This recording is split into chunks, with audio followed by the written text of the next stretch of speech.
दिनों हमने fertiliser stocks, chemical space की भी चर्चा की थी और जिन स्टॉक्स की चर्चा की थी उनमें एक स्टॉक है फैक्ट। और आज हम देख रहे हैं एक बार फिर यहां पर जबरदस्त तेजी नजर आ रही है। लगभग 6.25% की तेजी इस वक्त फैक्ट में नजर आ रही है। संतोष जी, फैक्ट कैसा लग रहा है आपको? यस, इसका चार्ट स्ट्रक्चर काफी अच्छा है। स्टॉक ओवरऑल तेजी के ट्रेंड में ही है। अभी करेक्ट हुआ था, करेक्शन के दौरान इसने अपने 100 डे मूविंग एवरेज पे सपोर्ट लिया और फिर से मूवमेंट दिखा रहा है और आज तो सारे मूविंग एवरेज के ऊपर निकल चुका है। लग रहा है कि जो रिसेंट स्विंग हाई लगाया था इसने 100 रुपए का, वापस से अचीव होते दिखेगा। तो जिसके पास है वो बने रहिए। कोई फ्रेश एंट्री भी लेना चाहे तो ले सकता है। स्टॉप लॉस रहेगा उसका 800 का। 900 रुपए का पहला टारगेट रहेगा। अगर 900 का लेवल क्रॉस होता है तो स्टॉक पे शायद 990, 1000 रुपए की और भी बढ़ सकता है। ठीक है, तो ये है सलाह फैक्ट पर। कुछ और भी स्टॉक्स पर नजर डाल लेते हैं। जेएसडब्ल्यू एनर्जी, एक बार अक्षय स्टॉक को देखिए, यहाँ पर भी अच्छी तेजी, 4% ऊपर ये स्टॉक आ चुका है और आज 500 के आसपास कारोबार भी कर रहा था। क्या ये भी नए हाईज के आसपास पहुंचने के लिए तैयार है जेएसडब्ल्यू एनर्जी का स्टॉक?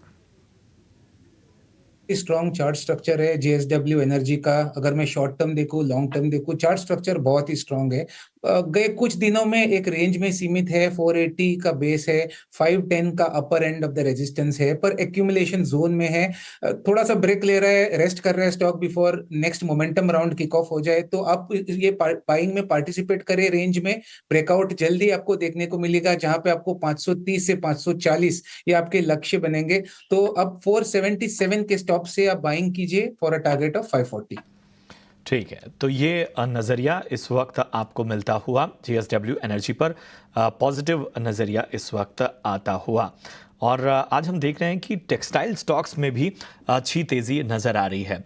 आप देखें सतलज टेक्सटाइल लगभग 5.6% की तेज़ी यहाँ पर, सोमा टेक्सटाइल्स में 5% की तेज़ी, सेंचुरी टेक्सटाइल्स में 3% से ज़्यादा की तेज़ी, नाहर स्पिनिंग मिल्स में भी 3% से ज़्यादा की तेज़ी नज़र आ रही है। नागरिका एक्सपोर्ट्स में भी यहाँ पर 2% तक की मूव यहाँ पर नज़र आ रहे हैं।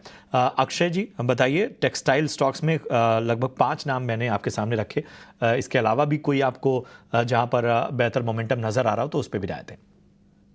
जी, यहाँ पे टेक्सटाइल काउंटर में थोड़ा सा बजिंग है। मोमेंटम धीरे धीरे पिकअप हो रहा है, तो ये पर कोई बड़ी रिवर्सल या बड़ी इन्वेस्टमेंट का नजरिया अभी तक मुझे नहीं दिख पा रहा है। ट्रेडिंग का है। तो जो स्टॉक्स के नाम लिए आपने, तो इसमें सोमा टेक्सटाइल्स जो करीबन 25 रुपए 70 पैसे के आसपास चल रहा है, वो ये पॉजिटिव लग रहा है। आपको ये एक रेंज कंसोलिडेशन का ब्रेकआउट 32 तक टारगेट प्रॉमिस कर रहा है। तो 32 के टारगेट के लिए सोमा टेक्सटाइल्स में आप बाय करें। दूसरा बनेगा सेंचुरी टेक्सटाइल्स। तो सेंचुरी टेक्सटाइल्स का आप चार्ट स्ट्रक्चर भी देखें तो एक जो है एक तेजी में ही है। हल्का सा एक वोलेटिलिटी का फेज था गए कुछ दिनों में, पर वापस रिकवरी वाला अटेम्प्ट कर रहा है। 1650 तक का स्टॉक जा सकता है ऊपरी स्तर में। तो आप 1650 के टारगेट के लिए बाय करके चलिए सेंचुरी टेक्सटाइल्स। 1300 का सपोर्ट है, तो सपोर्ट के नीचे आपका स्टॉप लॉस बनेगा। ठीक है, तो ये है सलाह सेंचुरी टेक्सटाइल्स पर। AU small finance bank, Santosh ji यहाँ पर सलाह दीजिए। 3.5% ऊपर है, क्या कोई ट्रेड दिख रहा है आपको एयू स्मॉल फाइनेंस बैंक में, या फिर आज के लिए काफी चल चुका है ये स्टॉक? यस, मुझे इस स्टॉक की बात करें तो इसमें हमने एक वर्टिकल फॉल देखा था, लेकिन एक स्ट्रॉन्ग डिमांड जोन जो करीबन 580 के आसपास के था, वहीं से स्टॉक बाउंस बैक कर रहा है। तो रिस्क रिवॉर्ड पोजिशनल ट्रेडर्स के लिए फेवरेबल है। Risk stop loss well defined है। आप 525 का स्टॉप लॉस मेंटेन कीजिए, 575 का स्टॉप लॉस मेंटेन कीजिए और स्टॉक को होल्ड कीजिए। अगर यहाँ से बाउंस बैक करता है तो एटलीस्ट मुझे 655 तक की अपसाइड नजर आती है। इंट्राडे की बात करें तो इंट्राडे में भी अभी भी फिलहाल थोड़ा सा स्कोर है, 600 के आसपास चल रहा है। हो सकता है स्टॉक में 610 से 615 तक की अपसाइड देखने को मिल जाए। ठीक है, तो ये नज़रिया एयू स्मॉल फाइनेंस बैंक पर नज़र आता हुआ संतोष जी की तरफ से। इस बीच हम देख रहे हैं आईसीआईसीआई बैंक में 2% से ज़्यादा की तेज़ी यहाँ पर नज़र आ रही है। वहीं अगर हम पीएनबी में देखें तो हल्का दबाव इस वक्त, हालांकि पिछले काफ़ी वक्त से पीएनबी में अच्छे संकेत हमें देखने को मिल रहे थे। अक्षय जी, आईसीआईसीआई बैंक पे सबसे पहले अपना नज़रिया दीजिए और उसके बाद ज़रा पीएनबी पर भी राय दीजिए। प्रशांत जी, बैंकों में अगर आप एक मोमेंटम वाला एक्टिविटी देखे तो गए महीने से पीएसयू बैंक एक थीम हुआ करता था। अभी अगर आप गए 5 से 7 दिन का ट्रेडिंग एक्शन देखे तो धीरे धीरे जो मनी फ्लो हो रहा है वो प्राइवेट बैंकों को चेज कर रहा है। तो करंट थीम जो है मार्केट का, मेरे हिसाब से ट्रेडिंग के लिए अगर आपको स्टॉक चूज करना है तो वो प्राइवेट बैंकिंग से होना चाहिए। तो आईसीआईसीआई बैंक मैं पसंद करूंगा ओवर पीएनबी। तो आईसीआईसीआई बैंक आप देखें तो चार्ट स्ट्रक्चर तो स्ट्रांग ही था, बस एक्टिविटी थोड़ा सबड्यूड था कुछ ट्रेडिंग सेशन से।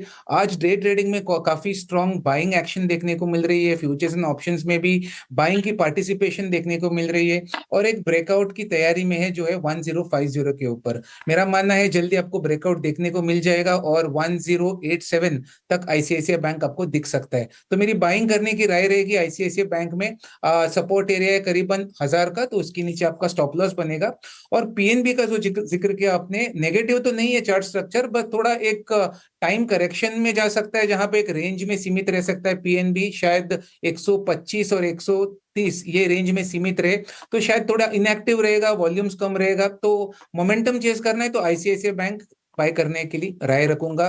प्राइवेट बैंकिंग मेरी पसंदीदा शेयर रहेंगी करंट मार्केट सिनारियो में। तो आईसीआईसीआई बैंक आज निफ्टी की तेजी में बैंक लीड भी कर रहा है।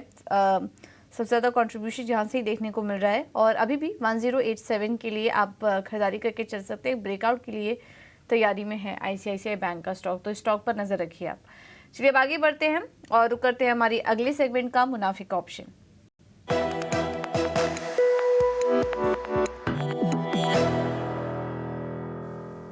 आज मुनाफे का ऑप्शन बताने के लिए हमारे साथ है निर्मल बैंक के अमित भुगतानी। अमित, बताइए क्या स्ट्रैटेजी होगी आपकी?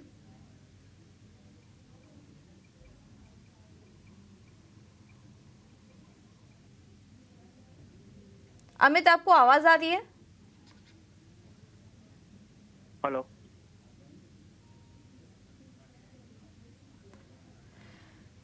चलिए, अमित जी से संपर्क नहीं हो पा रहा है, उनसे संपर्क जोड़ने की कोशिश करेंगे, लेकिन उनकी स्ट्रैटेजी हमारे पास, हम आपके सामने रख देते हैं। उन्होंने स्ट्रैटेजी हम आपके स्क्रीन पर लाने की कोशिश करेंगे।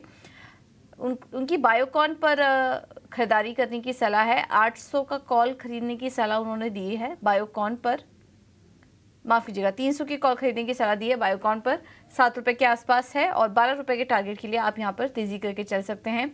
इस वक्त 400 का स्टॉप लॉस लगाने की सलाह।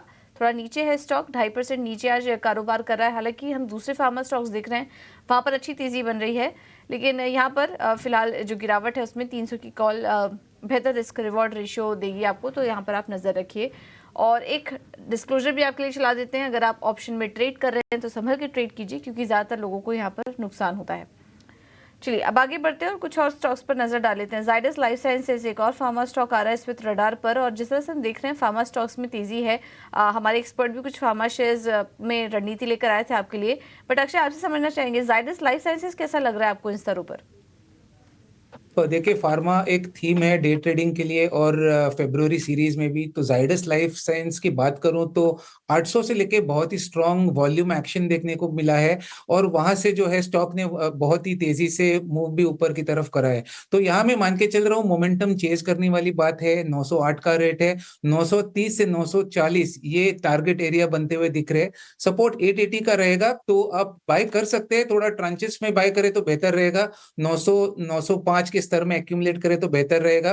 बाकी टारगेट इंटैक्ट है 930 940 का, तो आपके पास है तो होल्ड करके चलना है फॉर द मेंशन टारगेट्स।